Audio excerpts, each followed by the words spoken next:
Welcome back to Vidya stories. వీడలేని ఆశ చేరలేని బంధం 51వ భాగం.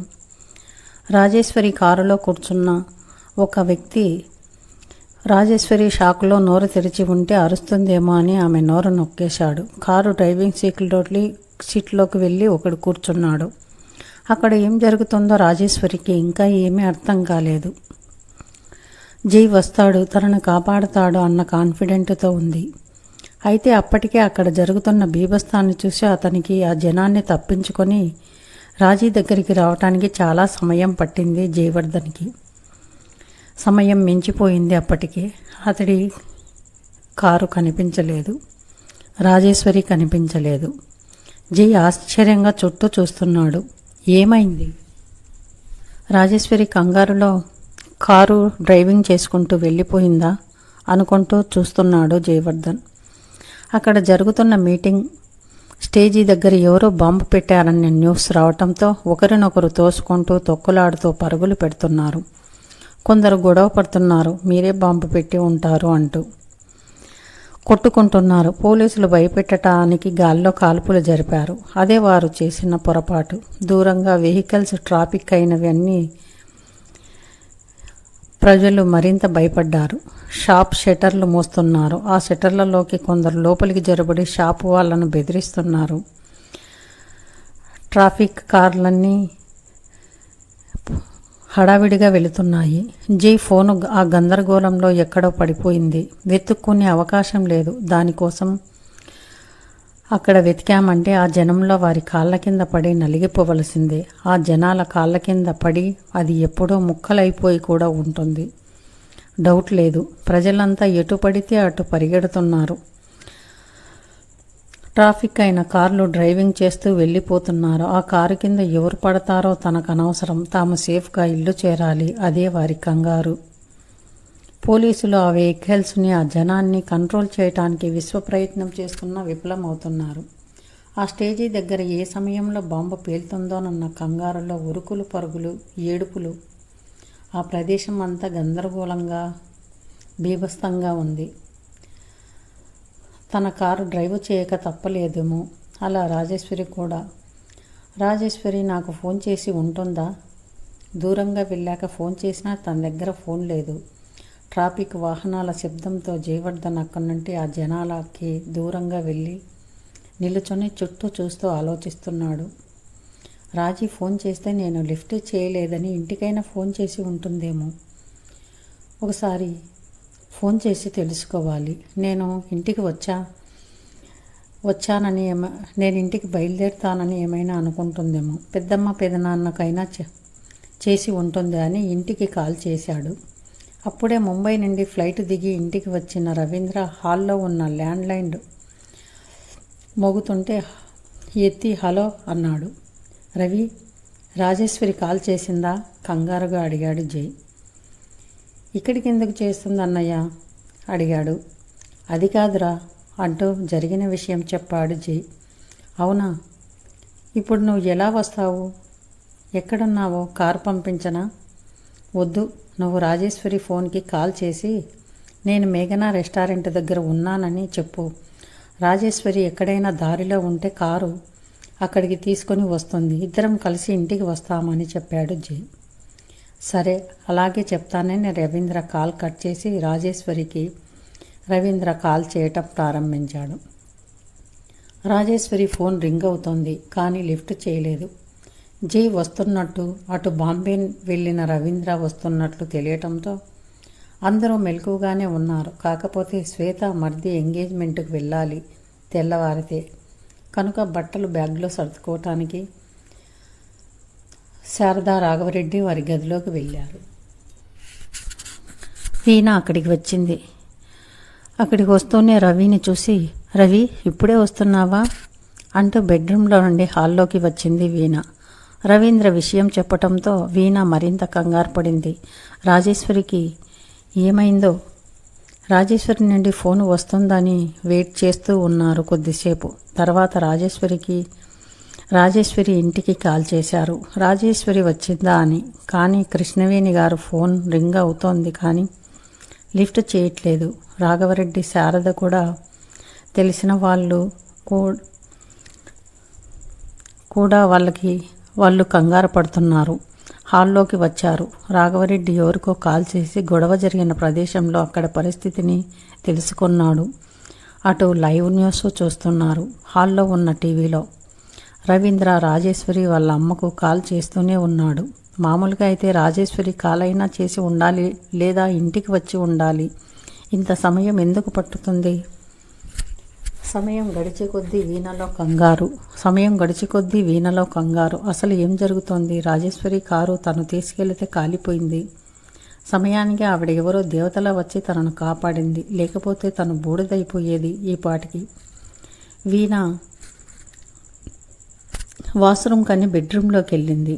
అప్పుడే అన్నోన్ నెంబర్ నుండి వీణకు కాల్ వచ్చింది. ఎవరో అనుకొని ఫోన్ లిఫ్ట్ చేసింది. మీ ఫ్రెండ్ రాజేశ్వరి గురించి ఒక విషయం చెప్తాను. తను అలాంటి పరిస్థితిలో ఉన్న విషయం ఎవరికి చెప్పకండి.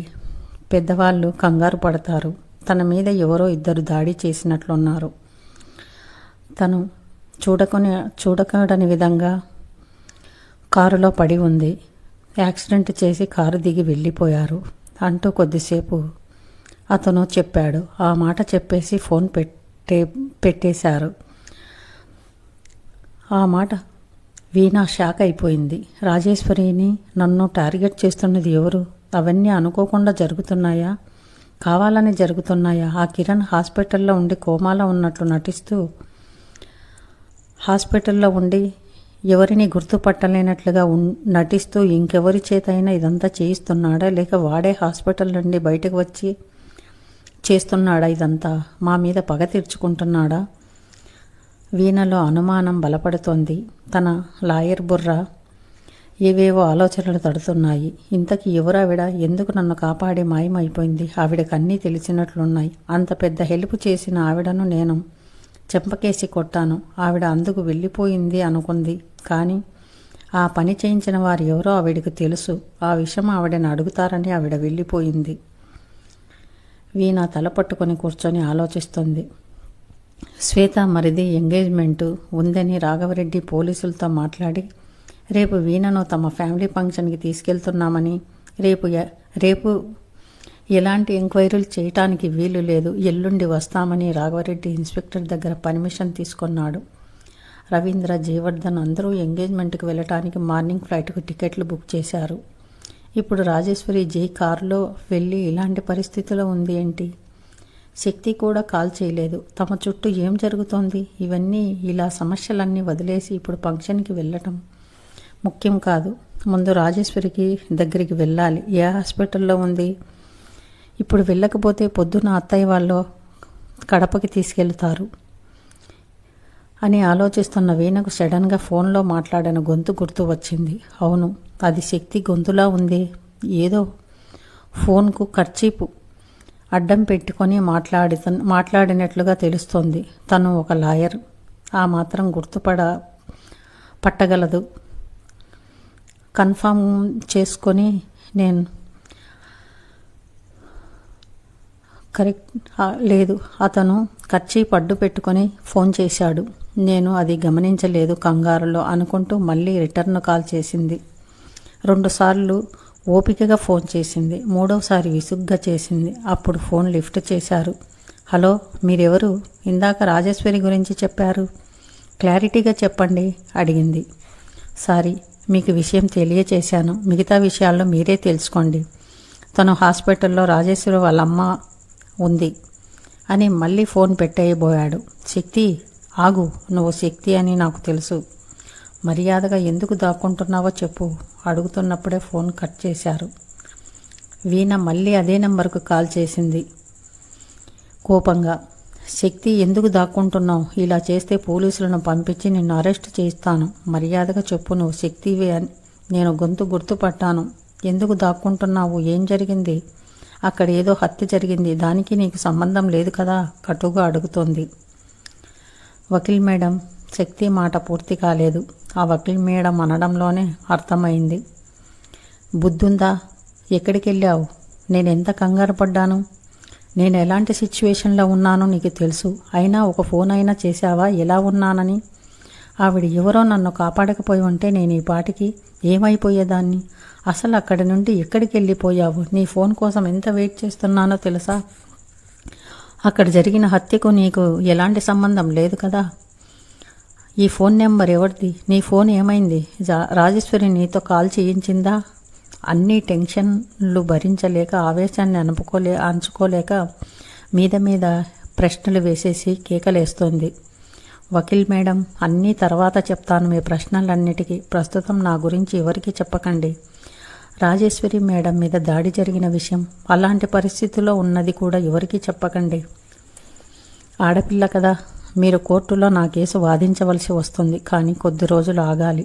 వీణ భయపడింది. శక్తి చెప్తుంది విని షాక్ అయింది. వాట్ అంటున్నప్పుడే ఫోన్ కట్ అయింది. తర్వాత ఎంత ఫోన్ చేసినా శక్తి ఫోన్ లిఫ్ట్ చేయలేదు. తనకు దగ్గరగా ఉంటే లాగిపెట్టి చెంప మీద కొట్టేదేమో అంత కోపం వచ్చింది శక్తి మీద వీణకు.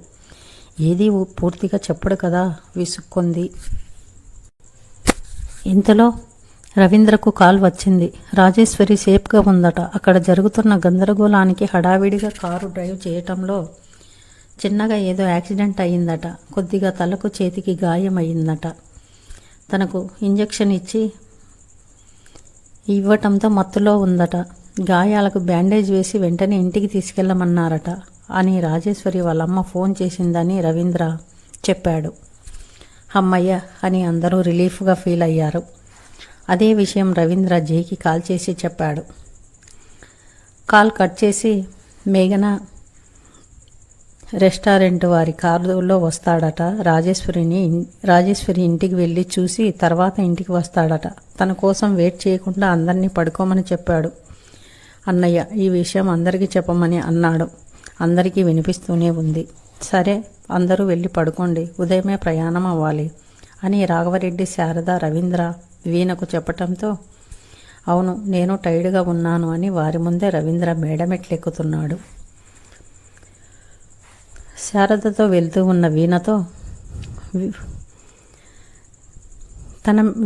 తన మెడకు ఏదో తగలటంతో వెనక్కి తిరిగి చూసింది. మేడమెట్లు ఎక్కుతున్న రవీంద్ర వైపు చూసింది. రవీంద్ర ఇప్పుడే వీణ వైపు చూసి సీక్రెట్గా సైగ చేశాడు. తర్వాత మేడపైకి రమ్మన్నట్లు. వీణ తల అడ్డంగా ఊపింది. శారద చూడకుండా, వీణ ఒక్కదానివే పడుకుంటావా? మీ మామయ్య బట్టలు సర్దలేదు, నేను వెళ్ళి సర్దాలి. సర్దుతున్నప్పుడే ఫోన్ వచ్చింది అని శారద ఆవిడ బెడ్రూమ్లోకి వెళ్ళింది. వీణ గదిలోకి వెళ్ళి శక్తి చెప్పిన విషయం గురించి ఆలోచిస్తోంది. రాజేశ్వరి శక్తికి ఎక్కడ కనిపించింది? ఏమి చెప్పకుండా పెట్టేశాడు ఈడియట్ బుద్ధవతారం. తిట్టుకుంటూ ఒకసారి ఫోన్ చేద్దామా రాజేశ్వరి మొబైల్కి అనుకొని రాజేశ్వరి వాళ్ళమ్మ కృష్ణవేణికి కాల్ చేసింది. ఆవిడ ఫోన్ లిఫ్ట్ చేయలేదు. ఏం చెప్పాలో తెలియక ఆవిడ కావాలని ఫోన్ లిఫ్ట్ చేయలేదని అర్థమయ్యింది. ఇలాంటి పరిస్థితుల్లో నేను ఈ టైంలో తన దగ్గరికి వెళ్ళటం బాగోదేమో. ఆవిడ ఫోనే లిఫ్ట్ చేయలేదు. తను వెళ్ళటం ఆవిడకి ఇష్టం ఉండదేమో అనుకుంది. కానీ ఉదయం వెళ్ళటానికి వీలు లేదు. పొద్దున్నే బయలుదేరుతున్నారు. ఆలోచిస్తోంది. రవీంద్ర గదిలోకి వెళ్ళిన 10 నిమిషాల తర్వాత వీణ ఫోన్కు మెసేజ్ చేశాడు, మేడపైకి రమ్మని. అత్తయ్య నా గదిలోనే ఉంది, కావాలనే అబద్ధం మెసేజ్ పెట్టింది. నాకు తెలుసులే, నేను క్లారిఫికేషన్ కోసం అమ్మకి కాల్ చేశాను. నా బట్టలు రేపు ఎంగేజ్మెంట్కి ఏవి వేసుకోవాలో తెలుసుకోవటానికి కాల్ చేసింది. అమ్మ వారి బెడ్రూమ్లోకి వెళ్ళింది. అక్కడే పడుకుందట. నువ్వు వచ్చేయి, లేకపోతే నీతో అసలు మాట్లాడను అన్నాడు. వద్దు రవి, జయబావ ఏ టైంలోనైనా వచ్చేస్తారు. మీ గదికి ఆపోజిట్గానే ఉంది అని మెసేజ్ చేసింది. మనమేమీ తప్పు చేయట్లేదు, జస్ట్ డిస్కషన్ చేసుకోవాలి. ఏదో ఒక చిలిపి పనిలోకి వెళతాం. వద్దు బాబు, జయబాబు వస్తే చంపేస్తాడు అంది భయంగా. అన్నయ్య వచ్చినా వెళ్ళి పడుకుంటాడు. నన్నెందుకు నిద్ర లేపుతాడు? విండోస్ అన్నీ క్లోజ్ చేసేస్తాను మెసేజ్ పెట్టాడు రవీంద్ర. కూర్చొని డిస్కషన్ చేద్దాం, నీతో ముఖ్యమైన విషయం మాట్లాడాలి. రవి మొండి చేయకు. ఒకవేళ అత్తయ్య నా గదిలోకి ఏదైనా పని ఉండి వస్తే బాగోదు. పగలైతే అది వేరుట.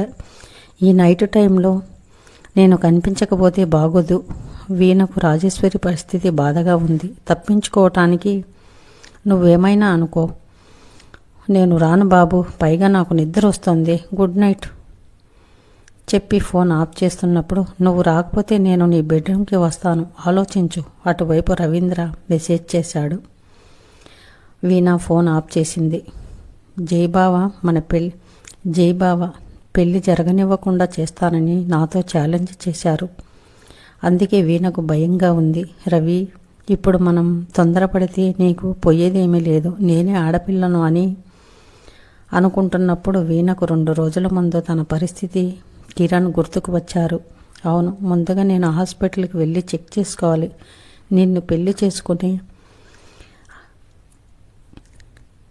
అదృష్టం నాకు ఉందో లేదో నేను హాస్పిటల్కి వెళ్తే కానీ నాకు తెలీదు. ఇప్పుడు రాజేశ్వరి పరిస్థితి ఏంటి? రాజేశ్వరి బలాత్కారానికి గురయ్యిందా కాలేదా?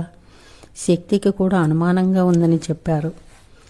రాజేశ్వరి కారులో నుండి 2 అబ్బాయిలు పారిపోయారు. రాజేశ్వరి ఒంటి మీద బట్టలు సరిగ్గా లేవని, కారులో స్పృహలో లేని రాజేశ్వరిని శక్తి చూసి తన బట్టలు సర్ది హాస్పిటల్లో చేర్చాడట.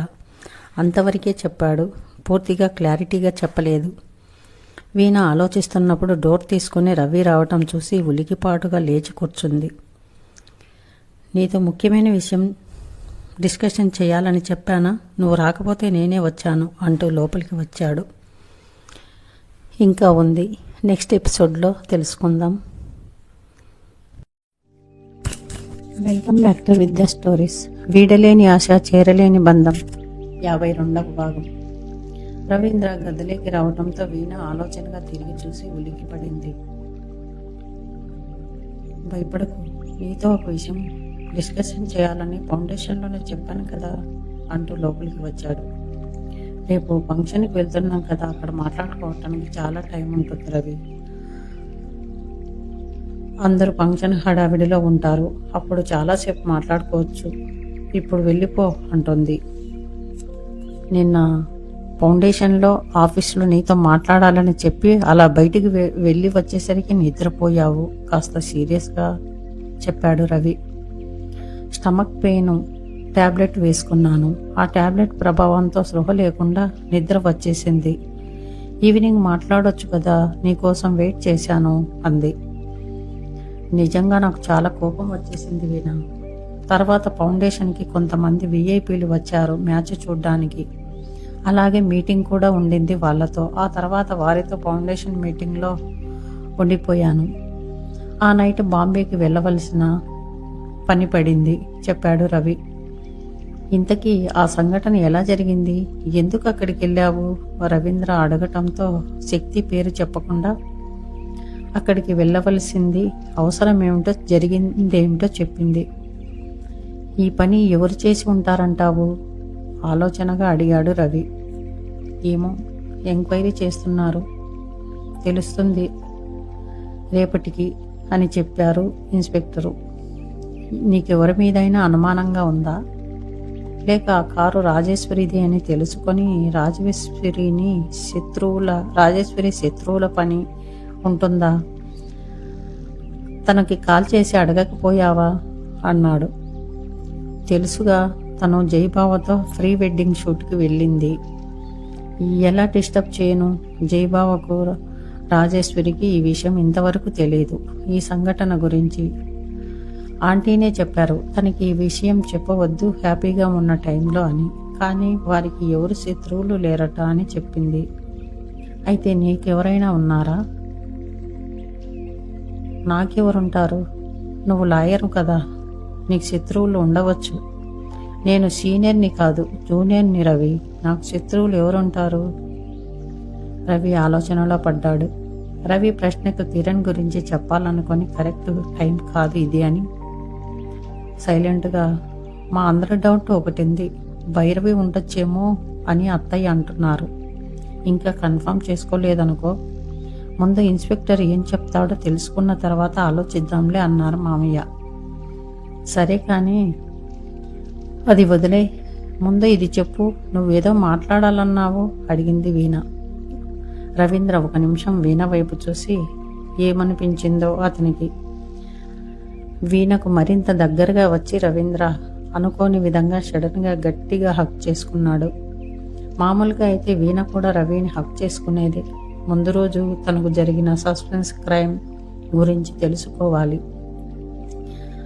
తనకు ఆ అర్హత ఉందో లేదో రవీంద్రను పట్టుకోవటానికి, హక్ చేసుకోవటానికి హాస్పిటల్కి వెళ్ళి చెక్ చేసుకోవాలి అనుకుంటూ సైలెంట్గా ఆలోచిస్తూ ఉంది. రవీంద్ర కూడా ఏమీ మాట్లాడలేదు. ఇద్దరు ఏదో బాధపడుతున్నట్లుగా ఒకరి మనసుకు మరొకరి అర్థమవుతూనే ఉన్నారు. బాధకు కారణం అడగలేకపోతున్నారు. అది తెలుసుకుంటే మరింత బాధ ఎక్కువవుతుందేమో అన్న ఫీలింగు. కానీ ఈ టైంలో అలా ఇద్దరు దగ్గరగా హక్ చేసుకుని ఉండటం ఎవరైనా చూస్తే అని ఇబ్బందిగా ఫీల్ అయింది వీణ. సున్నితంగా రవిని విడిపించుకోబోయింది. రవి మరింత గట్టిగా హక్ చేసుకున్నాడు. ఈ అవకాశం మళ్ళీ రాదేమో అన్నంత గట్టిగా, ఆప్యాయంగా పెనవేసుకున్నట్లుగా, గాలి కూడా దూరనంత గట్టిగా, వీణకు ఊపిరాడనంత గట్టిగా హత్తుకున్నాడు. విసేపు ఏంటో చెప్పు రవి, ఇంకాసేపు సైలెంట్గా ఉండు ప్లీజ్ అన్నాడు. నువ్వు ఏదో బాధపడుతున్నట్లున్నావు. ఎందుకు అడిగింది వీణ. మన పెళ్లి గురించి. అంటే మన పెళ్లి అవుతుందా లేదా అని నీకు నమ్మకం లేదా? మీ అన్నయ్య ఏమైనా అంటున్నాడా? అది కాదు వీణ. వీణ తలను తన చేత్తో తనకు దగ్గరగా లాక్కుని ఆనించి చెప్పబోతున్న టైంలో బయట అడుగుల చప్పుడు వీణకు వినిపించింది. రవి గమనించలేదు. అతను మాటల ధోరణిలో చెప్తున్నాడు. కానీ వీణ చెవులు మాత్రం అతడు చెప్పేదాని మీద లేదు. బయట ఆ బూట్ల శబ్దం ఎవరిదో చెవులు రిక్కించి వింటోంది. ఆడపిల్ల ఎవరు అర్థం చేసుకుంటోంది. అతను అప్పుడే ఎలా వస్తాడు? ఆలోచనగా వింటోంది. సైలెంట్గా రవి పట్టు నుండి విడిపించుకుపోయింది. అడుగుల చప్పుడు తన గది వరకు రావటం వినిపించటంతో ఎవరో వస్తున్నారు అని వదులు రవి. కానీ రవీంద్ర గట్టిగా వీణ నడుం చుట్టూ చెయ్యి ఉడుంపట్టులా వేసి వదలలేదు. నేను ఒక నిర్ణయానికి వచ్చాను, అది చెప్పడానికే అంటున్నప్పుడే తలుపు దగ్గర శబ్దమైంది.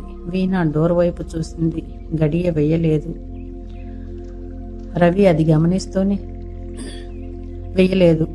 గమనిస్తూనే వదులు అనే మాట పూర్తి అయ్యేలోపే తలుపులు తెరుచుకున్నాయి. వారిద్దరి పొజిషన్ చూసి వెనక్కి వెళ్ళాలా అక్కడే ఉండాలా అన్నది ఒక నిమిషం వెనక్కి ముందుకి అతడి కాళ్ళు ఊగిసలాడాయి. రవీంద్ర ఇంకా గమనించలేదు. తలుపులు తెరుచుకొని జై వచ్చిన వ్యక్తిని చూసి వీణ బలవంతంగా తన నడుము చుట్టూ ఉన్న రవి చేతిని విసురుగా దూరం జరిపి రవీంద్రకు 4 అడుగులు దూరం జరిగి జై వైపు చూడలేకపోయింది. వీణ దూరం జరగటంతో అప్పుడు తిరిగి చూశాడు కంగారుగా. అన్నయ్య నువ్వా? నీ గదిలో చూశానురా, నువ్వు లేవు. ఇక్కడ మాటలు వినిపిస్తూ ఉంటే వచ్చాను. తను ఇక్కడికి వచ్చిందని నాకు తెలియదు. గదిలో ఇద్దరు ఈ టైంలో ఇలా ఉంటారని ఎక్స్పెక్ట్ చేయలేదు. లేకపోతే వచ్చేవాడని కాదు. వ్యంగ్యంగా వీణ వైపు ఒక లుక్కు విసిరి అన్నాడు జై. అది సరే, నువ్వు రాజేశ్వరిని చూడటానికి వెళ్ళలేదా? రవీంద్ర డిసప్పాయింట్గా అడిగాడు. రవీంద్ర వైపు ఒక నిమిషం చూసి, నేను సడన్గా వచ్చి డిస్టర్బ్ చేశానా అన్నాడు ఇద్దరి వైపు ఒకలా చూసి. అది కాదన్నయ్య, రాజేశ్వరి పరిస్థితి ఎలా ఉందో చూసి వస్తా అన్నావు కదా, అందుకే అడిగాను. ఆంటీకి కాల్ చేశాను, నేను రాజేశ్వరిని చూడటానికి వస్తున్నాను అని. కానీ ఎందుకో తెలీదు, ఆంటీ అక్కడికి రావద్దన్నారు నన్ను. రాజేశ్వరితో అలా రొమాంటిక్ మూడ్లోకి వెళ్ళటం రాజేశ్వరి వాళ్ళ అమ్మకి చెప్పిందా? అందుకే సీరియస్ అయ్యారా? రాజేశ్వరికి నేను అలా చేయటం నచ్చలేదా? అదే అతడి ఫీలింగ్. నేను రావద్దన్నారా? ఆశ్చర్యంగా ఎందుకు ఆలోచనగా అడిగాడు రవి. ఎందుకో తెలీదు, ఆంటీ సీరియస్గా ఉన్నారు. ఆ మాట చెప్పేసి మరొక మాట మాట్లాడకుండా నన్ను మాట్లాడనివ్వకుండా కాల్ కట్ చేశారు. అందుకే వెళ్ళలేదు చెప్పాడు జై. ఇంతకీ ఏం జరిగిందన్నయ్య? రవీంద్ర అడగటంతో చెప్తా కానీ అని వీణ వైపు చూసి, నువ్వేంటి ఇక్కడ? మళ్ళీ జ్వరం కానీ వచ్చిందా? నీకు తెలియదు కదా అన్నయ్య విషయం, రవి చెప్పబోతున్నాడు. నా గదిలోకి వెళ్దాం, వస్తావా తన పర్మిషన్ కావాలా? వీణా వైపు సీరియస్ లుక్తో వ్యంగ్యంగా అడిగాడు. ఏంటా చూపు? నేనేదో తప్పు చేసినట్లు. ఆ కళ్ళు కాకులు పొడవాలి, నా గోర్లతో గుడ్లు పీకేయాలి. మనసులో తిట్టుకుంటూ జై వైపు విసురుగా చూడబోయి మొహం పక్కకు తిప్పుకొని ఆ టైం దగ్గరలో ఉంది. పెళ్ళయ్యాక నా పర్మిషన్ అడిగి తీసుకోవాల్సిందే. రవి ఎవరితో అయినా మాట్లాడటానికి అయినా తీసుకెళ్లటానికైనా ఉక్రోషంగా జవాబిచ్చింది వీణ. చూద్దాం. వీణా దగ్గరగా వచ్చి వీణా తల మీద బలంగా మొట్టికాయ వేసి, చాలా కాన్ఫిడెంట్గా ఉన్నట్లున్నావు పాపం అని ఆ గదిలో నుండి రవీంద్రన్ లాక్కొని తీసుకెళ్లిపోయాడు. తన రూమ్లోకి తీసుకెళ్లి, ఏరా ఇంకా తనకు విషయం చెప్పలేదా నువ్వు? సీరియస్గా అడిగాడు జై. చెబుదాం అనుకుంటున్న లోపలే నువ్వు వచ్చావు, చెప్పాడు రవి. ఆహా, హగ్గు చేసుకుని రొమాంటిక్గా చెప్తున్నావా? వ్యంగ్యం ధ్వనించింది జై కంఠంలో. రవీంద్ర సైలెంట్గా ఉన్నాడు. మనది కాదు అనుకున్నప్పుడు వారిని ఎంత త్వరగా దూరం పెట్టాలో నిర్ణయం తీసేసుకోవాలి. నీకు క్లియర్గా వివరించాను పరిస్థితి. అది విని అది నీ మీద ఆశలు పెంచుకుంటోంది. నువ్వు వెంటనే చెప్పకపోతే తర్వాత అందరూ బాధపడవలసి వస్తుంది. Last warning Ravi. తనతో ఇంకోసారి క్లోజ్గా ఉంటే బాగోదు, చెప్పాడు. షర్టు విసురుగా విప్పేసి కోపంగా దూరంగా విసిరేశాడు.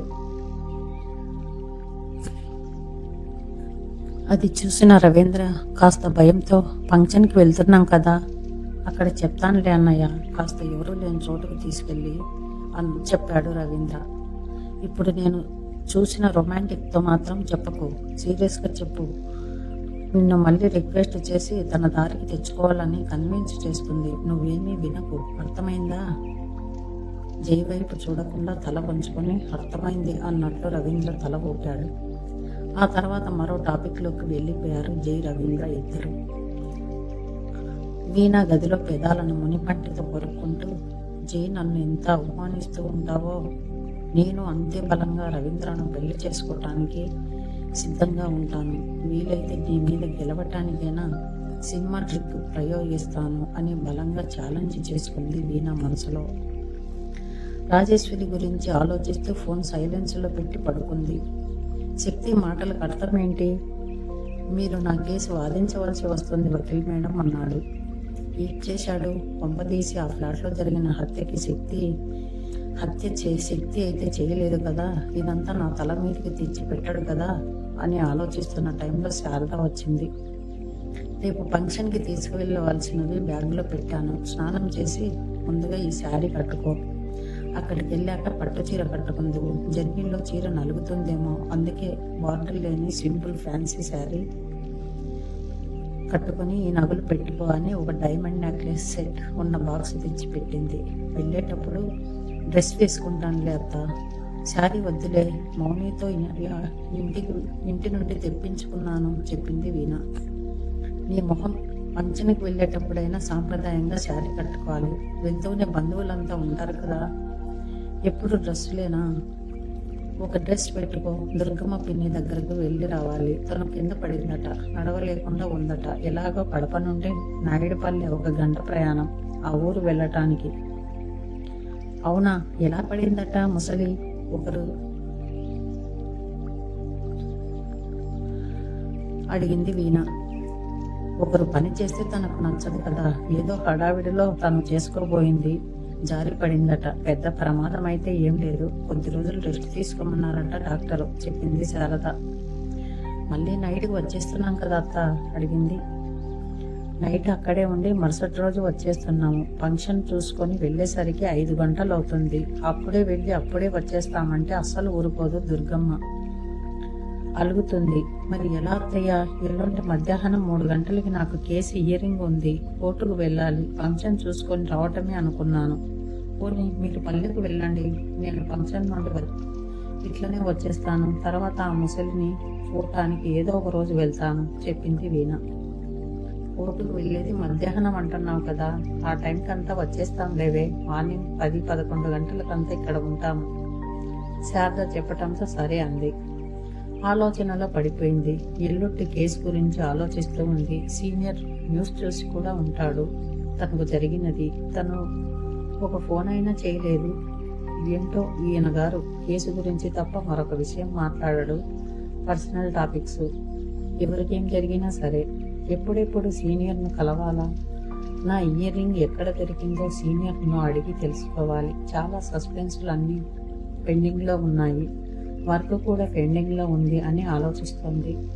ఇదిగో ఈ చీర నీకు బాగుంటుంది, అక్కడ నిన్ను చూసుకోవటానికి వచ్చేవారు అంటూ శారద టక్కున నాలుక కలుచుకొని ఆ మాట ఆపేసింది. ఆలోచనలో ఉన్న వీణ శారద నోరు జారినది సరిగ్గా వినలేదు. వీణ ఆలోచనలో ఉండటంతో అమ్మయ్య ఇది వినలేదు అని మెల్లిగా పక్క మీద పడుకొని నేను ఇక్కడే పడుకుంటున్నాను అని అక్కడే పడుకుంది శారద. ఇద్దరు మాట్లాడుతూ నిద్రలోకి వెళ్తున్న టైంలో ఒక మెసేజ్ వచ్చింది వీణకు. వీణ మొబైల్ చూడబోతే ఇక పడుకోవే, ఏవో ఒక మెసేజ్లు వస్తూనే ఉంటాయి అని శారద చెప్పటంతో అలాగే కళ్ళు మూసుకొని పడుకుంది. ఆ మొబైల్లో మెసేజ్ చూసి ఉంటే వీణకు నిజంగానే నిద్ర పట్టకపోయి ఉండేది. ఆ మెసేజ్లో మ్యాటర్ ఏంటి? ఫంక్షన్కు వెళ్తున్న దగ్గర వీణకు పెళ్లి చూపుల గురించి తెలుస్తుందా? రవీంద్ర ఏం చెప్పబోతున్నాడో ఆ ఫంక్షన్లో వీణకు నెక్స్ట్ ఎపిసోడ్లో తెలుసుకుందాం. ఇంకా ఉంది. Hello, welcome back to Vidya stories. వీడలేని ఆశ చేరలేని బంధం 53వ భాగం. శారదతో మాట్లాడుతున్న టైంలోనే ఒక మెసేజ్ వీణ మొబైల్కి వచ్చింది. మొబైల్ చేతికి తీసుకోబోతున్నప్పుడు ఆ ఫోన్ ఏం ముట్టుకోకు, వేస్ట్ మెసేజెస్ వస్తూనే ఉంటాయి అని ఆ ఫోన్ తీసుకుంది శారద. అందుకే వీణ చూడలేదు. అది చూసుకొని ఉంటే నిద్రపోయేది కాదేమో. ప్రస్తుతం బాగానే నిద్రపోయింది. 6 గంటలకి అలారం మోగింది. వీణ ఉలిక్కిపడి లేచి చూసింది. శారద గదిలో లేదు. తెల్లారుజామున శారద వెళ్ళిపోతూ చెప్పింది గుర్తు వచ్చింది. కాస్త అటు పొర్లేటప్పుడు వీణ మెలకువగా ఉందని 7 గంటలకి రెడీ అయ్యి తన గదికి రమ్మని చెప్పి వెళ్ళటం గుర్తు వచ్చింది. త్వరగా రెడీ అవ్వాలి అని మొబైల్ తీసి చూసింది. కొన్ని వేస్ట్ మెసేజ్లు ఏవో కంపెనీ నుండి ఉన్నాయి, అత్తయ్య చెప్పినట్టే అని పట్టించుకోలేదు. పైగా అది తెలిసిన నెంబర్ కాదు. అప్పుడే శారద ఫోన్ చేసింది. లేచానత్త, ఇదిగో స్నానానికి వెళ్తున్నా, త్వరగా రెడీ అవ్వు, ఎయిర్పోర్ట్లో ఫ్లైట్ ఎక్కాలి, కారులో అయితే ఎప్పుడైనా వెళ్ళవచ్చు అని చెప్పి కాల్ కట్ చేసింది శారద. చెప్పిన టైంకి రెడీ అయ్యి కరెక్ట్గా 7 గంటలకి శారద ముందు నిల్చుంది. దూరంగా నిలబెట్టి వీణను చూసి వీణ చుట్టూ చేతులు తిప్పి తలకు వేళ్ళు ఆనించి విరుచుకుంది. ఎంత ముద్దొస్తున్నావే అని ఆవిడ కన్నీళ్లు పెట్టుకుంది. వీణ చూడకుండా, అది కనిపించకుండా ఉండటానికి కాబోలు, లేక వీణ ముద్దు వచ్చి ఆపుకోలేక ఉన్నట్లుండి వీణను హగ్ చేసుకుంది. వీణ నుదుటి మీద బుగ్గ మీద ముద్దు పెట్టింది. వీణకు సంతోషంగా అనిపించింది. శారద ప్రవర్తన సైలెంట్గా చూస్తూ ఉంది. ఇలా మంచిగా ఎప్పుడు లేడైనా ముచ్చటగా చూస్తుంది. వీలైతే ఒక ముద్దు పెడుతుంది. వెనక్కి తిరిగి త్వరగా రా, కార్ దగ్గర వెయిట్ చేస్తున్నారు అంటూ ముందుకు నడిచింది. వెనక వీణ నడుస్తూ బయటికి వచ్చింది. మొబైల్ బ్యాగ్లో వేసుకోబోతూ మెసేజ్ ఓపెన్ చేసి నడుస్తోంది. నీ కారుకు వెళ్ళిపోవటానికి కారణం మీ బావ జై. నీ సీక్రెట్స్ అన్నీ అతనికి తెలుసు. చదువుతూ ముందుకు వెళ్తున్న వీణ తూలి పడిపోయింది. అప్పుడే వీణ భుజాలు గట్టిగా బిగించి పట్టుకొని ఆపారు. ఎవరా అని చూస్తే రవీంద్ర వీణను భుజాలు పట్టుకున్నాడు. మొబైల్ తర్వాత చూసుకోవచ్చు, కారులో కూర్చొని కూడా అని గట్టిగా చెప్పి చిన్నగా ఎవరికి వినిపించకుండా సూపర్ ఉన్నావు, శారీగా ముద్ద చేస్తున్నావు చిన్నగా చెప్పి ఏమీ తెలియనట్టు ముందుకెళ్ళిపోయాడు. వెళ్ళిపోతున్న రవి వైపు చూస్తూ ముందుకు అడుగులు వేస్తోంది వీణ. అక్కడ ఉన్న జై వైపు చూసింది. ఆ మెసేజ్ ఎవరు పంపారు? అనుమానంగా జై వైపు చూస్తూ కారు ఎక్కి శారద పక్కన కూర్చుంది. డ్రైవింగ్ సీట్లో ఉన్నాడు జై. రవీంద్ర ఆ పక్కన కూర్చున్నాడు. వెనక సీట్లో రాఘవరెడ్డి, శారద, వీణ కూర్చున్నారు. ఓకేనా, స్టార్ట్ చేయనా అడిగాడు జై. అప్పుడే రాఘవరెడ్డికి కాల్ వచ్చింది. ఫోన్ చూసి వెయిట్ స్టార్ట్ చేయకు అని ఫోన్ లిఫ్ట్ చేశాడు. కొద్దిసేపు మాటలు విని ఓహ్ నో అన్నాడు. ఏంటి, ఏమైంది? అందరూ తిరిగి రాఘవరెడ్డి వైపు చూశారు. అందరి వైపు డిసప్పాయింట్గా చూసి సారీ, ఫంక్షన్కు నేను రావట్లేదు, ఇంపార్టెంట్ మీటింగ్కి అటెండ్ అవ్వాలి 10 గంటలకు అన్నాడు. ఎవరితో మీటింగ్ నాన్న అడిగాడు జై. మల్హోత్రా సత్యదేవ్తో మీటింగ్ ఉంది. మీటింగ్ రేపు 11 గంటలకి అరేంజ్ చేశాం కదా డాడీ చెప్పాడు రవీంద్ర. మల్హోత్రా సత్యదేవ్ ఇవాళ రాజస్థాన్ నుండి వచ్చారు. తప్పనిసరి అతనితో నాకు మీటింగ్ ఉంది. Big project. మళ్ళీ అతను ఇంపార్టెంట్ వర్క్ మీద యుఎస్ వెళ్ళిపోతున్నాడు. మన కంపెనీకి ఇంకొంతమందికి ఉద్యోగాలు ఇవ్వటానికి అవకాశం కల్పించే ప్రాజెక్టు అది. రవి అని కారు దిగాడు రాఘవరెడ్డి. అయ్యో, తీరా వెళ్తున్నప్పుడు ఇదేంటండి? శ్వేతకు వియ్యంకుల వారికి ఏం చెప్పను? శారద డిసప్పాయింట్గా చూసింది భర్త వైపు. ఆ మీటింగ్కు నేను అటెండ్ అవుతాను, మీరు వెళ్ళండి నాన్న చెప్పాడు జయవర్ధన్. జయవర్ధన్ పెద్దమ్మ పెదనాన్న అనటం కంటే ఎక్కువగా అమ్మా నాన్న అనటమే అతనికి అలవాటు. రేరుగా పెద్దమ్మ పెదనాన్న అంటాడు. వద్దులే, నువ్వు తప్పనిసరిగా ఉండాలి. నేను పెళ్లి చూపుల నుండి అన్ని కార్యక్రమాల్లో పాల్గొన్నాను. నన్ను ఏమీ అనుకోరు, అర్థం చేసుకుంటారు బావగారు. ఇక మీరు బయలుదేరండి, టైం అవుతోంది అని అందరికీ బాయ్ చెప్పి కార్ డోర్ వేశాడు. మరో అరగంటకి ఎయిర్పోర్ట్కు చేరుకుంది కారు. వీణ సీరియస్గా కూర్చొని ఉంది. ఆ మెసేజ్ చూసిన తర్వాత జైని ఓ కంట గమనిస్తూనే ఉంది. ముందుగా మెసేజ్ పంపిన వారి నెంబర్ తెలుసుకోవాలి. నా రహస్యం జైకి అంతా తెలుసు అంటే మొన్న జరిగింది తెలిసి ఉంటుందా? మరి నాతో చెప్పి చావచ్చుగా. మంచిగా కాకుంటే సీరియస్గా అయినా చెప్పి చావచ్చుగా. గొనుక్కుంది. ఫ్లైట్లో శారద పక్కన వీణ విండో సీట్ పక్కన కూర్చుంది. రవీంద్ర జై పక్కన కూర్చొని ఉన్నారు. మరి కాసేపట్లోనే ఫ్లైట్ భూమి మీద నుండి ఆకాశం పైకి లేస్తున్నప్పుడు మనసు రెక్కలు వచ్చి ఎగురుతున్నట్లుగా అనిపించింది. గగనంలో ఫ్లైట్ వెళ్తున్నప్పుడు వీణ కిందికి చూసింది. ఎగ్జిట్గా చిత్రకారుడు గీసిన పెయింటింగ్లా అనిపిస్తోంది. హైదరాబాద్ నగరం, ఎత్తైన అపార్ట్మెంట్ చిన్న బొమ్మల్లా కనిపిస్తున్నాయి. మరికొన్ని నిమిషాలకు నగర పరిధి దాటాక అంతా ఎడారిలా అనిపిస్తోంది. అది చూశాక వీణకు ఆశ్చర్యంగా అనిపిస్తోంది. ఇంత విశాల ప్రపంచం పెట్టుకుని 2 అడుగుల స్థలం కోసం లాయర్ల చుట్టూ తిరుగుతున్నారు. ఈ ప్రజలకు స్థలం అయ్యే ఖర్చు కంటే లాయర్లకు ఇచ్చే ఫీజు ఎక్కువ. కానీ ఏం చంకటం లేదు. పంతం ముఖ్యం, పౌరుషం ముఖ్యం అని భావిస్తూ లాయర్లకు ఫీజులు చెల్లించుకుంటున్నారు. తనలో తాను అనుకున్నట్టుగానే గట్టిగానే అంది వీణ.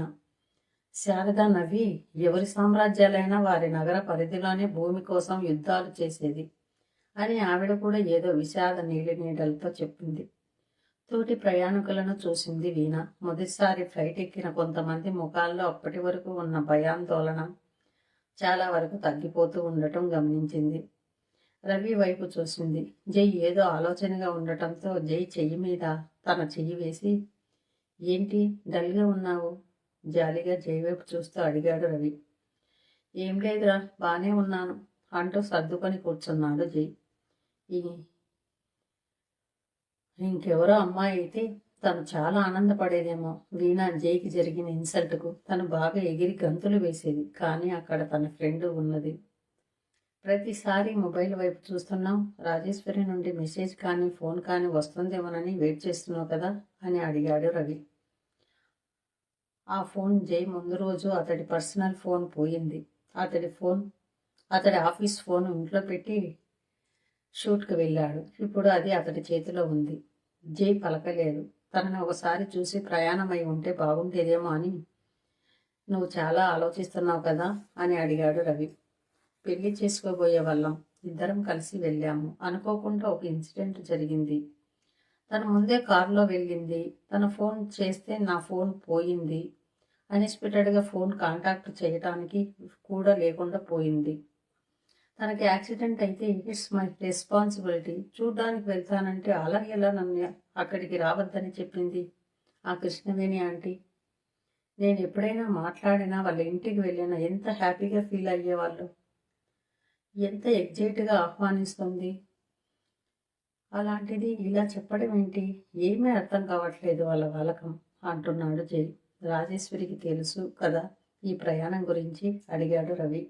తెలుసురా, నిన్న చెప్పాను. నువ్వు కూడా రా ఫంక్షన్కి అన్నాను. మా ఆడపడుచు పిలవకుండా ఎలా వచ్చేది అంది నవ్వుతూ. శ్వేతకు తెలియదు కదా అని అన్నాను.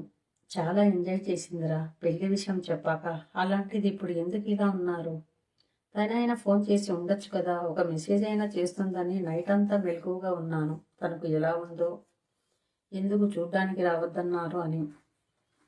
వాళ్ళే రావద్దన్నాక వాళ్ళ పర్మిషన్ లేకుండా నేను ఎలా కాల్ చేసేది, ఎలా వాళ్ళ ఇంటికి వెళ్ళేది? అదే తాళి కట్టి ఉంటే ఆవిడ అలా రావద్దు అన్నా కూడా రాజీని చూడటానికి వెళ్ళే హక్కు నాకు ఉండేది. అందుకే ఇప్పుడు రాజేశ్వరి కాల్ చేసే వరకు నేను వెళ్ళలేను అంటున్నప్పుడు శక్తి చెప్పింది నిజమే ఉన్నట్లుంది. అందుకే వాళ్ళు ఏం చెప్పాలో తెలియక అలా ఉన్నారు కాబోలు అని అనుకుంటుంది వీణ. తను అఘాయిత్యానికి గురైన విషయం తెలియక జై ఇలా వాళ్ళ పరిస్థితిని అర్థం చేసుకోకుండా ఇలా పంతానికి పోతున్నాడు. కోపం తెచ్చుకుంటున్నారు. వీణ మనసంతా రాజేశ్వరి మీదనే ఉంది. నేను కూడా రాజేశ్వరికి ఫోన్ చేసే అవకాశం కూడా లేదు. ఎందుకు ఇలా జరిగింది? ఇలాంటి సిచ్యువేషన్ ఎందుకు ఎదురైంది? శక్తి ఈ మాట నాతో చెప్పకపోయి ఉంటే నేను ఫోన్ చేసి ఉండేదాన్నేమో, లేదా వెళ్ళి చూసేదాన్ని. ఈ విషయం తెలియటంతో ధైర్యం లేకపోయింది. ఈ విషయం నాకు తెలిసే వచ్చాను అన్నట్లుంటుంది అని దిగులు పడుతోంది. ధైర్యంగా వాళ్ళకి ఫోన్ చేయలేకపోతుంది వీణ. ఏంటో ఆంటీ, వాళ్ళ వాళ్ళకం ద్వారానే వాళ్ళే తెలియజేసుకుంటున్నారు. నార్మల్గా ఉండొచ్చు కదా, ఏమీ జరగనట్లే అనుకొని మళ్ళీ మరోలా ఆలోచించింది. రాజేశ్వరి ఎలాంటి పరిస్థితిలో ఉందో, అయినా అలా జరగనట్లే ఎలా ఉంటారు? ఒకవేళ తెలిస్తే ఏమైనా అంటారని వాళ్ళు మాత్రం ఫీల్ అవ్వకుండా ఉంటారా? ఒకవేళ నాకేదైనా జరిగింది అని తెలిసినా నేను రవీంద్రకు దాచిపెట్టి పెళ్లి చేసుకోగలనా రవీంద్రను? ఎవరిని అనుమానించాలి? కిరణ్తో తనకు ఉన్న శత్రుత్వం గుర్తు చేసుకోబోయింది వీణ. జై మాట్లాడింది విన్న శారద ఆలోచనల్లో ఉన్న వీణను పట్టి పిలిచింది. వీణ, జై రాజేశ్వరి శ్రమలలో చాలా బాధపడుతున్నాడు కదా, ఆవిడేంటి అలా అనటం నాకేమీ నచ్చలేదు. ఆవిడ అలా అనటం నీకు కూడా కోపం వస్తుంది కదా. వెళ్ళి ఆవిడను అడిగేయాలనిపిస్తుంది, కానీ ఏది వెళ్ళటానికి టైం దొరకలేదు. నైట్ అలా టైం అయింది. ఫోన్ ఏమో లిఫ్ట్ చేయలేదు. మాట్లాడదామంటే పొద్దున ఫోన్ చేయటానికైనా వాడిని అలా అవమానించాక ఎలా ఫోన్ చేయను? నేను ఇప్పుడేమో ఈ ప్రయాణం. పాపం వాడు ఎంత బాధపడుతున్నాడు, ఎంత ఇన్సల్ట్గా ఫీల్ అవుతున్నాడు. ముందులా ఏదో ఫ్రెండ్షిప్ అని పట్టించుకోని అవసరం లేదులే అనుకోవచ్చు, కానీ ఇప్పుడు పెళ్లి చేసుకోవాలనుకున్నారు. ప్రీ వెడ్డింగ్ షూట్ కూడా వెళ్ళారు. వాడు పెళ్లి ఒప్పుకున్న తర్వాత ఇలా చేయటం ఏంటి? అసలు ఆవిడికి బుద్ధి ఉందా వీణ అంది. వీణ సైలెంట్గా వింటుంది. ఆవిడ అలా ఎందుకు అని ఉంటుంది, నీకేమైనా తెలుసా అడిగింది మళ్ళీ శారద. వీణ ఉలిక్కిపడి 1 నిమిషం శారద వైపు చూసి తెల్లముఖం వేసి, నాకిలా తెలుస్తుందత్తా అని తల వంచుకుంది. అసలు ఆ విషయం ఎలా చెప్తుంది? అది తన ఫ్రెండ్, ఇటు చూస్తే మేనత్త. ఎవరికి న్యాయం చేయాలి? చెప్పి ఒకరికి అన్యాయం చేయాలా, చెప్పకుండా ఒకరికి న్యాయం చేయాలా? ఏమని చెప్తుంది? న్యాయదేవత కళ్ళకు గంతలు కట్టిన పరిస్థితి అయిపోయింది వీణ పరిస్థితి. బాధపడుతూ కూర్చుంది వీణ. కడప ఎయిర్పోర్ట్ దగ్గరికి కారు వచ్చింది. అక్కడి నుండి 20 నిమిషాల ప్రయాణం. అందరూ వెళ్లేసరికి శ్వేత నవ్వుతూ కారు దగ్గరికి వచ్చింది. అందరినీ నవ్వుతూ పలకరించి వీణను హక్ చేసుకుంది. జై భుజాల మీద చేతులు వేసి, పెళ్లి కొడుకు కాబోతున్నావు త్వరలో, నువ్వు కూడా కంగ్రాట్స్ జై అంటోంది శ్వేత. భర్త శ్రీధర్ కూడా వచ్చాడు. జైకి కంగ్రాట్స్ చెప్తూ ఉంటే జై ఇబ్బందిగా, ఈ పెళ్లి అవుతుందో లేదో అన్నట్లు ఇబ్బందిగా ఫీల్ అవుతున్నాడు. వీణ ఆ ఇంటి పరిసరాలను చూస్తూ ఇంట్లోకి వెళ్తున్నప్పుడు ఎవరో హడావిడిగా అక్కడికి ఒక వ్యక్తి చెయ్యి పట్టుకొని ఒక ఆవిడ లాక్కొస్తున్నట్లుగా తీసుకువచ్చి దూరంగా నిల్చొని వీణను దొంగచాటుగా చూపిస్తూ ఏదో చెప్తోంది. అది వీణ కంటపడింది. చాలా రిచ్ ఫ్యామిలీ అన్నట్లుంది ఆవిడ. పెట్టుకున్న నగలే చెప్తున్నాయి. ఎవరో వాళ్ళకు నేను తెలిసి ఉంటాను, నాకు వాళ్ళు తెలియదు, అందుకే నేను పలానా వారి అమ్మాయిని అని చెప్పుకుంటూ ఉంటారు అని క్యాజువల్గా తీసుకుంది వారి చూపులను. Continuation. Hi guys, welcome back to Vidya stories. వీడలేని ఆశ చేరలేని బంధం 54వ భాగం. ఎంగేజ్మెంట్ ఏర్పాట్లన్నీ ఇంటి దగ్గరే చాలా విశాలమైన గార్డెన్లో చేశారు. ఫంక్షన్ కోసం డెకరేషన్ కూడా చాలా బాగా చేశారు. అందరికంటే ముందుగా ఫంక్షన్ హాల్లోకి వెళ్ళారు. అక్కడ చాలామంది గద్దరు దుస్తులు, పెద్ద పెద్ద మీసాలతో పాలిటిక్స్ రంగంలో ఉన్న వారంతా కనిపించారు. ప్రత్యేకించి వాళ్ళంతా ఎందుకో వీణవైపే చూస్తున్నారు. మరికొందరు సూటు బూటు వేసుకుని స్టైలిష్గా ఉన్నారు. కొంతమంది లేడీస్ పట్టు చీరలు, పట్టు లంగా, ఓనీలతో, మరికొంతమంది స్టైలిష్ ఫ్యాన్సీ డ్రెస్సులు, లీవ్ హెయిర్తో, జుట్టును వేళ్లతో వెనక్కి తోలుస్తూ వెస్ట్రన్ డ్రెస్సుల్లో కనిపిస్తున్నారు. ఈయన వయస్సు ఉన్న ఆడపిల్లలు జై రవీంద్రలను చూస్తూ మెస్మరైజ్ అయిపోతున్నారు. వాళ్ళలో వాళ్ళు గుసగుసలాడుకుంటూ బాగున్నారు కదా అని అనుకుంటున్నారు. మరి కొద్దిసేపటికి వీరను చూపిస్తూ ఆ ఇద్దరిలో ఈమె ఎవరికి భార్య అని తెలియని వారు ఇంతగా చూస్తున్నారు. లేదు, ఇంకా పెళ్లి కాలేదు, సంబంధాలు చూస్తున్నారేమో అని ఇంకొకరంటే, ఎందుకు చూస్తారు, పిల్ల లాయరు, బాగుంది, ఆస్తి కూడా ఉంది, ఎందుకు వదులుకుంటారు, శారద తన కొడుక్కి చేసుకోకుండా ఉంటుందా అంటూ మరికొందరు మాట్లాడుకుంటున్నారు.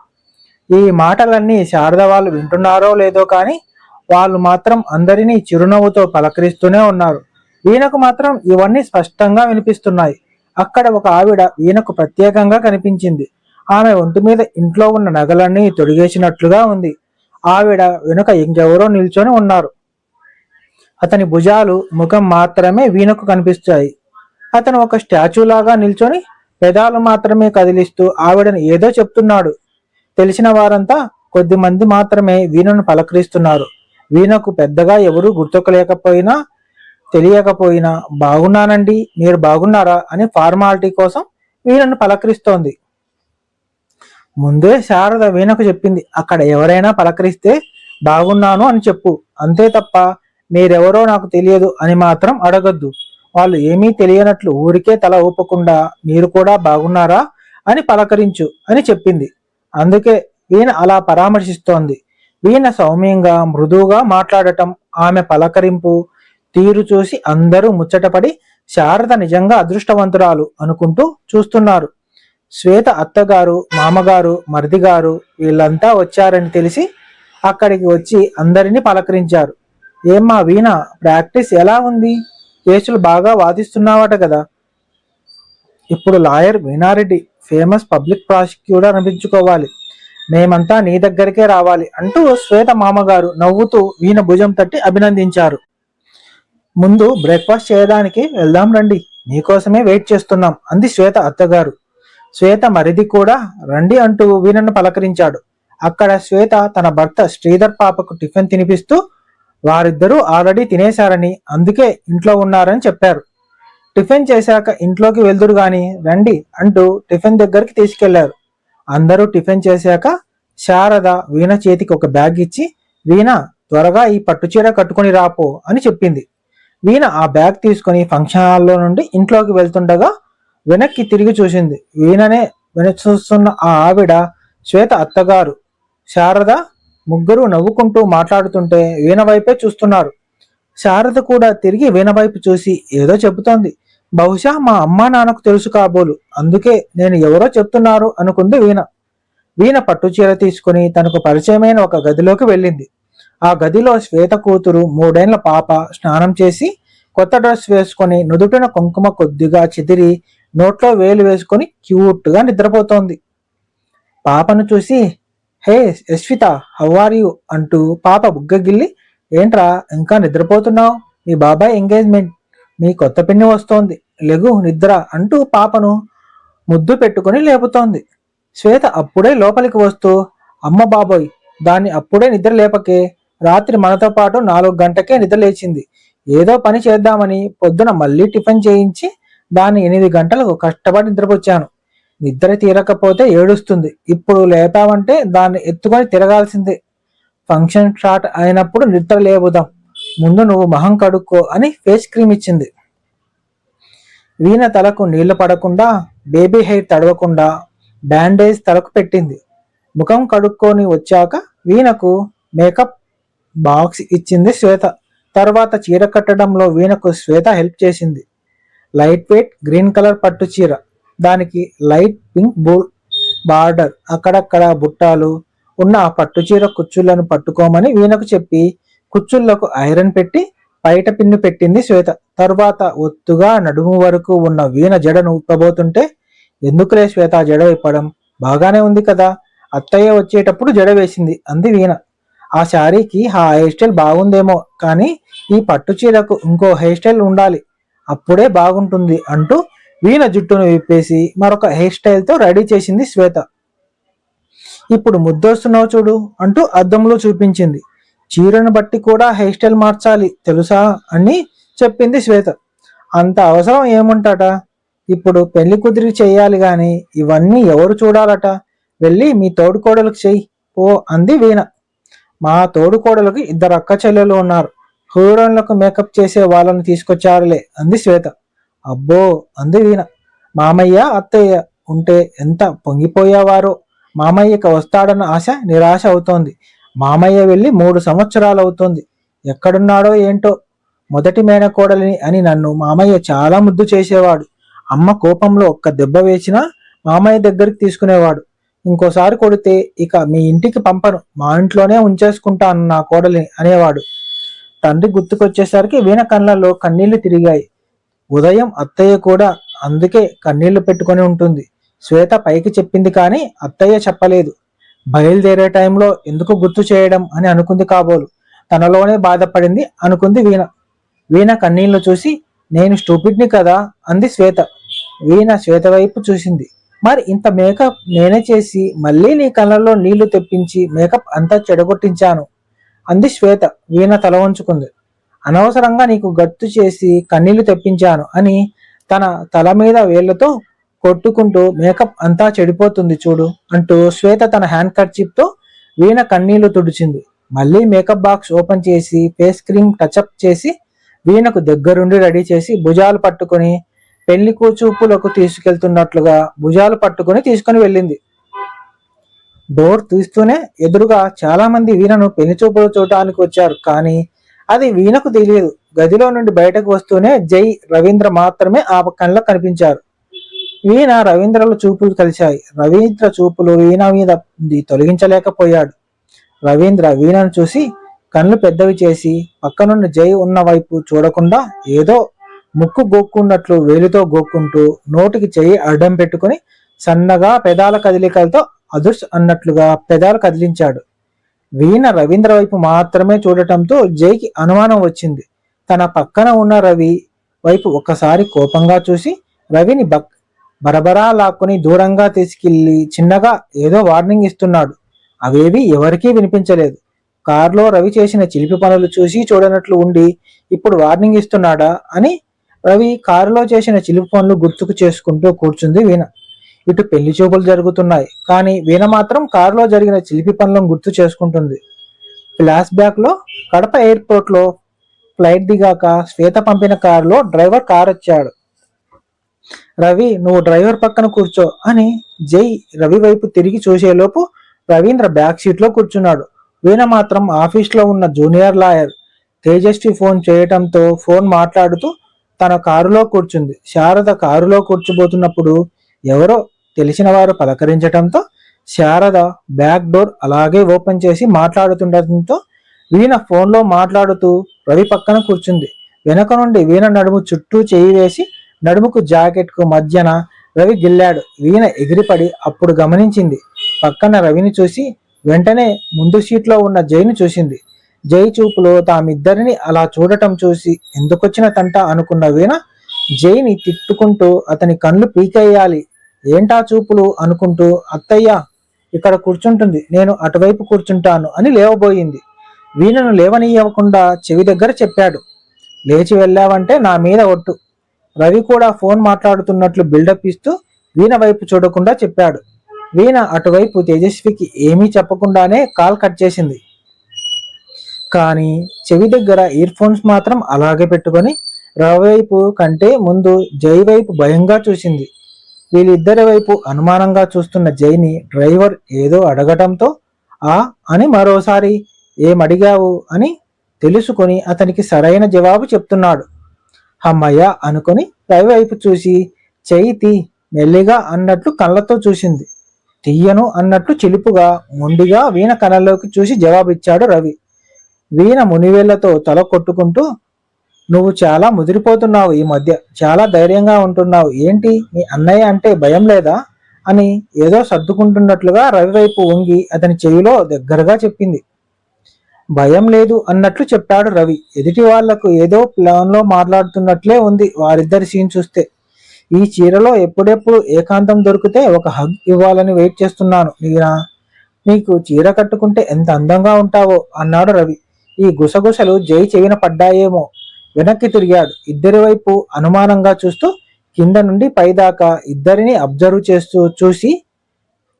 చేసి చూస్తున్నాడు. వీణ గబుక్కున తన నడుము చుట్టూ ఉన్న రవీంద్ర చెయ్యి కనిపించకుండా తన చీర కప్పేసి చీర సర్దుకుంటున్న నెపంతో అతని చెయ్యి కనిపించకుండా కప్పేసింది. ఏంటా గుసగుసలు? జై అరిచాడు. అది ఫోన్ అంటూ ఇద్దరూ ఒకేసారి తడబడి జైకి ఫోన్ చూపించారు. ఎవరి ఫోన్ ఎవరైతే ఏంటి చెప్పాలా అని లోపల గొనుక్కొని ఆఫీస్ నుండి అని తడబాటుగా చెప్పింది వీణ. రాజేశ్వరి చేసిందేమో అన్న అనుమానం అతడికి. తన గురించి ఏదైనా విషయం తెలుసుకోవాలని ఉంది, కానీ రాజేశ్వరికి ఫోన్ చేయడానికి అతడికి ఈగో అడ్డు వస్తోంది. ఎందుకు తనకు అవాయిడ్ చేస్తున్నారు అనేది అతడి ప్రశ్న. వీణకు తెలిసిన నిజం అతడికి తెలియలేదు కనుక అతడు కంగారు పడి, నీకు ఎవరు చేశారు ఫోన్?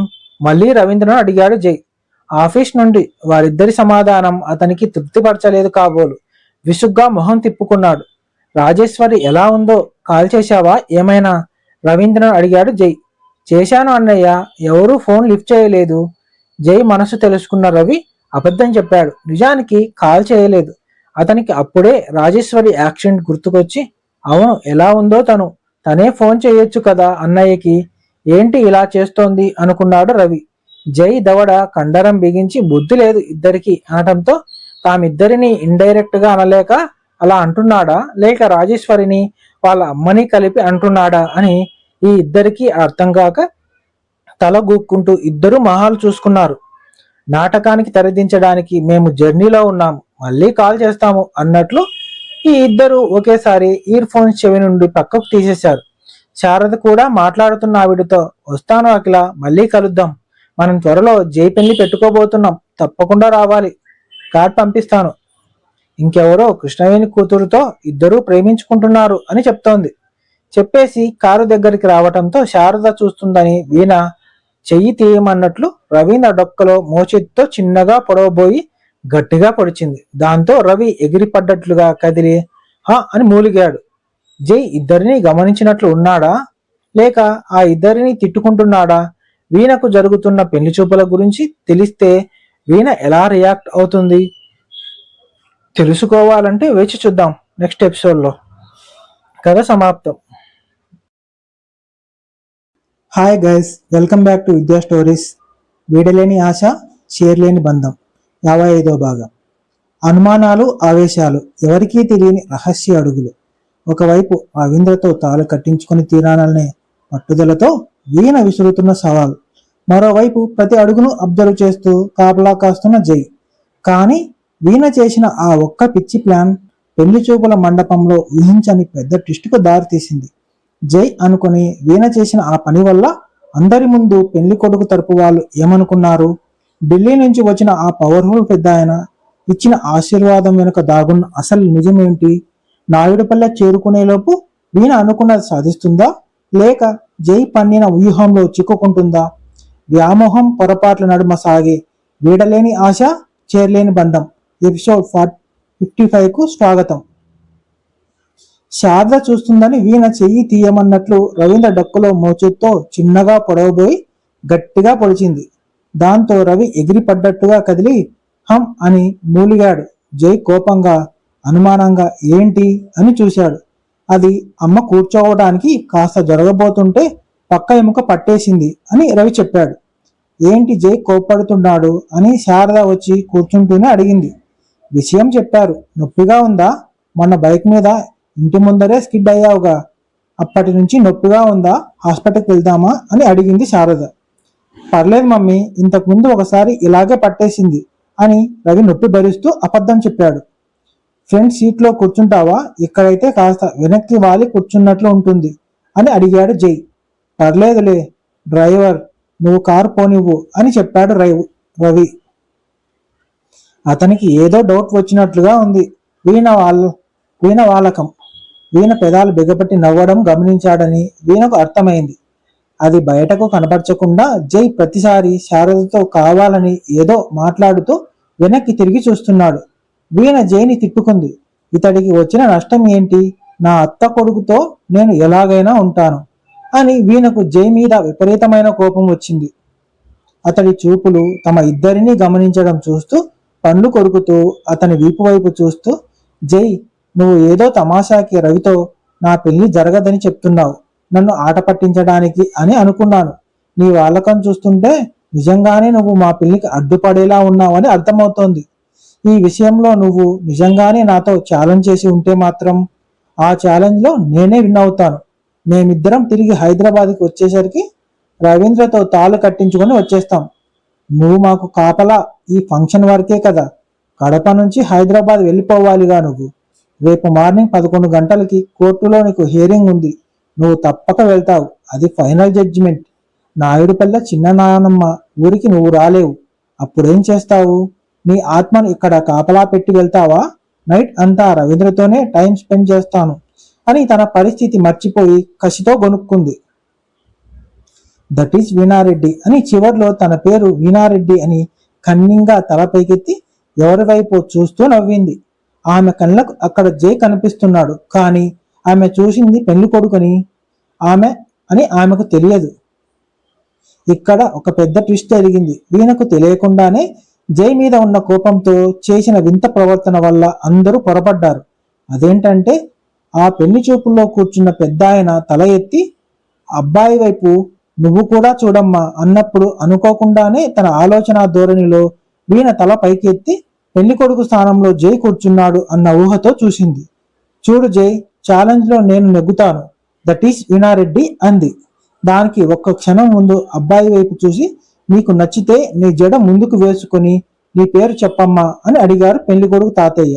అది వాళ్ళ ఆచారం. పెళ్లి చూపులకు వెళ్ళినప్పుడు అలా అడగడం. పెళ్లి కొడుకు స్థానంలో జైని ఊహించుకుంటూ అతడి వైపు కన్యంగా చూసి నవ్వి జడ ముందుకు వేసుకుని దట్ ఈస్ వీణారెడ్డి అంది. అక్కడ అంతమంది ఉన్నారని ధ్యాసే ఆమెకు లేదు. తన ఊహా ప్రపంచంలో అలా చేసింది. కానీ ఆ కన్నింగ్ ని సిగ్గుగా భావించారు పెళ్లి కొడుకు తప్పు వాళ్ళు. తాము అడిగిన దానికి అన్నీ కరెక్ట్ గానే చేసింది. కానీ దట్ ఈస్ వీణారెడ్డి అని ఎందుకు చెప్పిందో అర్థం కాలేదు. ఆ దట్ ఈస్ ఏదోలే ఫ్లోలో బై మిస్టేక్ వచ్చిన వర్డ్ అని సరిపెట్టుకొని ఒకరి మొహాలు ఒకరు చూసుకున్నారు. తాతగారు లేచారు. ఆయనతో పాటే మరో 2 లేచారు. నేను ఫంక్షన్ చూడకుండా భోజనం చేయకుండా వెళ్తున్నానని ఏమీ అనుకోకండి. గవర్నర్తో ఇంపార్టెంట్ మీటింగ్ ఉంది. పెళ్లికి ఒకేసారి వద్దామనుకున్నాను. ఎలాగో వచ్చావు కదా, ఫంక్షన్కు హాజరైనట్లు ఉంటుంది, అమ్మాయిని చూసినట్లు ఉంటుంది అని చెప్పడంతో వచ్చాను అన్నాడు. పెళ్లి చూపులు సీక్రెట్ గానే చేయాలనుకున్నారు. కానీ అంత పెద్ద ఆయన దొంగగా అమ్మాయిని చూసినట్లు ఉంటే బాగుండదని ఇలా పెళ్లి చూపుల్లాగా అరేంజ్ చేశారు పెద్ద ఆయన కోసం. మేము బయలుదేరుతున్నాం, హెలికాప్టర్ సిద్ధంగా ఉంది అని బయలుదేరుతూ వీణ తల మీద చేయి పెట్టారు ఆశీర్వదించడానికి పెద్ద ఆయన. అప్పుడే శ్వేత వీణ చేయి గిల్లి పెద్ద ఆయన కాళ్లకు నమస్కరించు అని చెవిలో చెప్పింది. వీణ ఆలోచనలోంచి భయపడి పెద్ద ఆయన ఎవరు అంటూ పూర్తిగా స్పృహలోకి వచ్చి ఈ తాతయ్య ఎవరో అన్నట్లు అప్పుడు ఆయన వైపు చూసింది. ఏమోలే, పెద్దవారు కదా, ఎవరైతే ఏంటి అని వంగి పెద్ద ఆయన కాళ్లకు నమస్కరించింది. కళ్యాణ ప్రాప్తిరస్తు అని ఆయన ఆశీర్వదించడంతో తమకు ఎంతో ముఖ్యమైన వారు ఏమో తాతగారు అంటే రవికి నాకు పెళ్లి అవుతుందని ఆయన దీవించారు అనుకొని శారద చెప్పింది గుర్తుకు తెచ్చుకుని బాగున్నారా తాతయ్య గారు అని అమాయకంగా పెద్ద ఆయన వైపు నవ్వుతూ సౌమ్యంగా అడిగింది. ముందంతా పలకరించకుండా ఇప్పుడు పలకరించడం ఏంటా అని కొంచెం ఆశ్చర్యపోయినా వీణ పలకరింపు, నవ్వు, ఆ చూపు పెద్ద ఆయన మనసులో ఇక తన మనవడికి కాబోయే భార్యే అని ఫిక్స్ అయ్యేలా చేశాయి. ఆయన ఆనందంగా నవ్వి మనవరాలికి నేను ఇప్పుడు గుర్తొచ్చానన్నమాట అని నవ్వి మళ్ళీ కలుద్దాం తల్లి, టైం అవుతోంది అని చేతి వాచ్ చూసుకొని వీణ చెంప తట్టారు. మనవడు తరువాత నీతో మాట్లాడతాడు, చెబుతాడు అని పెళ్లి కొడుకును చూపించాడు. అతను వీణను చూసి నవ్వి తాతయ్య గారితో, నేను ఢిల్లీకి వెళ్తున్నాను, మళ్ళీ మీట్ అవుదాం బాయ్ అని పలకరించటంతో ఓ పాత పరిచయాలు కాబోలు, నేనే గుర్తుపట్టలేదు అనుకుంది వీణ. మళ్ళీ శారద మాట గుర్తుకు వచ్చి, బాగున్నారా అండి, సరేనండి, మళ్ళీ కలుద్దాం అని నవ్వుతూ అతడి వైపు చూసింది. ఎక్కడో చూసినట్లు ఉందే, ఇతడిని ఎక్కడ చూశాను అని అనుకుంటూ వెళ్తున్న ఆ పెళ్లి కొడుకు వైపే తదేకంగా చూస్తూ అదే చిరునవ్వుతో ఉంది. పెళ్లి కొడుకు తాతయ్య ఒక్కసారి వెనక్కి తిరిగి చూశారు. వీణ నవ్వుతూ పెళ్లి కొడుకు వైపు చూస్తూ ఉండటంతో సంతృప్తిగా చెయ్యి ఊపారు. పెళ్లి కొడుకు వైపు చూసింది తాతగారు. పెళ్లి కొడుకు వైపు చూస్తోంది. తాతగారు బై చెప్పింది చూడలేదు. మనవడా, నిన్నే చూస్తోంది మనవరాలు, బాగా నచ్చినట్లు ఉన్నావు, మరొకసారి అమ్మాయితో మీట్ అయ్యి మనసు విప్పు మాట్లాడుకోండి అని పెళ్లి కొడుకు భుజం మీద చేయి వేసి చెప్తున్నారు తాతయ్య గారు. పెళ్లి కొడుకు కూడా మరొకసారి వీణకు చెయ్యి ఊపాడు. అతను చెయ్యి ఊపడంతో వీణ కూడా తప్పనిసరిగా చెయ్యి ఊపింది. తరువాత వారు కనుమరుగయ్యారు. శ్వేత వీణను లోపలికి తీసుకెళ్ళింది. వదిన, వాళ్ళు ఎవరు అని అడిగింది వినిపించుకోనట్లు. నేను వాష్రూమ్కి వెళ్ళి వచ్చేలోపు పాప నిద్రలేపు అని వీణ చెప్పి వాష్రూమ్కి వెళ్తే శ్వేత వెళ్ళింది. ఎవరో ఏంటో అందరూ పలకరిస్తారు, వరుసలు తెలియవు, ఎవరేంటో వాళ్ళ వరుసకు ఏమవుతారో అని ఇంటికి వెళ్ళాక అత్తయ్య వివరంగా తీరుబడిగా తర్వాత చెప్తుంది. అంతవరకు సస్పెన్స్. వీళ్ళు ఎవరో మరోసారి ఏదైనా ఫంక్షన్లో మీట్ అయినప్పుడు తెలుస్తుంది అని వరుసలు పెట్టి పిలుస్తుంది వీణ. ఆ తాతయ్య తల మీద చెయ్యి పెట్టి ఆశీర్వదించాడు. అంటే చాలా దగ్గర బంధువే ఉండొచ్చు. నా మనవడు నీతో మాట్లాడతాడు తర్వాత అన్నాడు. అంటే బంధుత్వం వరుసలు ఏంటో అతను చెప్తాడు కాబోలు అని ఆలోచిస్తోంది. పాప నోట్లో వేలు తీసింది. దాంతో పాప కదిలి మళ్ళీ నోట్లో వేలు పెట్టుకుని అటువైపు తిరిగి పడుకుంది. అక్కడ వీణకు పెళ్లి చూపులని రవీంద్రకు తెలియదు. జయవర్ధన్కు, శారదకు, రాఘవరెడ్డికి మాత్రమే తెలుసు. పెళ్లి చూపుల కార్యక్రమం శ్వేత అత్తమామల తరపు బంధుత్వం కనుక వాళ్లే ఈ సంబంధం చెప్పారు. అలా వీణకు తెలియకుండానే ఈ పెళ్లి చూపులు జరిగిపోయాయి. ముందుగా చెప్తే ఎవరో ఏంటో తెలియకుండానే తనకు పెళ్లి చూపులని చెప్పి జరిపిస్తే ఒప్పుకుంటుందో లేదో, అందుకే ముందుగా అబ్బాయిని పరిచయం చేయించి వారు ఎవరో ఏంటో తెలియజేసి ఆ బంధుత్వం, అంతస్తు అన్నీ వివరించాక చెప్తే బాగుంటుంది అనుకున్నారు. కొన్ని కారణాల వల్ల తన ఇంటి కోడలుగా చేసుకోలేకపోయినందుకు తన అంతస్తుకు తగ్గ సంబంధం చేస్తే కానీ న్యాయం చేసినట్లు ఉండదని శారద, రాఘవరెడ్డి అభిప్రాయం. పాపను నిద్రలేపింది. పాప కొత్త మొహాన్ని చూసి నిద్రగండ్లతో ఏడవడం మొదలుపెట్టింది. శ్వేత గబగబా బయటకు వచ్చి, చివర అనుకుంటున్నావు, నల్ల డ్రెస్ అత్త అని చెప్పింది. టక్కున ఏడుపు ఆపి వీణను పరీక్షించి చూస్తోంది పాప. వీణ నల్లగౌను వేసుకొని కోర్టుకు వెళ్తున్నప్పుడు ఆ పాప చూసింది. ఆ పాపకు గుర్తొచ్చినంత వరకు 3 సార్లు అలాగే చూసింది. అందుకే పాప వీణను నల్ల డ్రెస్ అత్త అని పిలిచేది.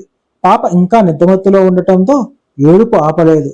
వీణ వైపు ఒక్క నిమిషం ఏడుపు ఆపి చూసి మళ్ళీ ఏడవటం మొదలుపెట్టింది.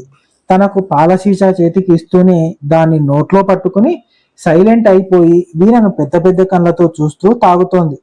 వీణకు పాప తెగ ముద్దు వచ్చేసి ఆ క్షణంలో ఆపుకోలేక అంటూ 2 బుగ్గలు సాగదీసి పట్టుకొని ముద్దులు పెట్టింది. అంతే, గుడ్డది ఏడవటం మొదలుపెట్టింది. అయ్యో సారీ సారీ, మంట పుట్టిందా బంగారం అంటూ ఆ బుగ్గల మీద పెదాలను అద్ది ముద్దు పెట్టింది వీణ.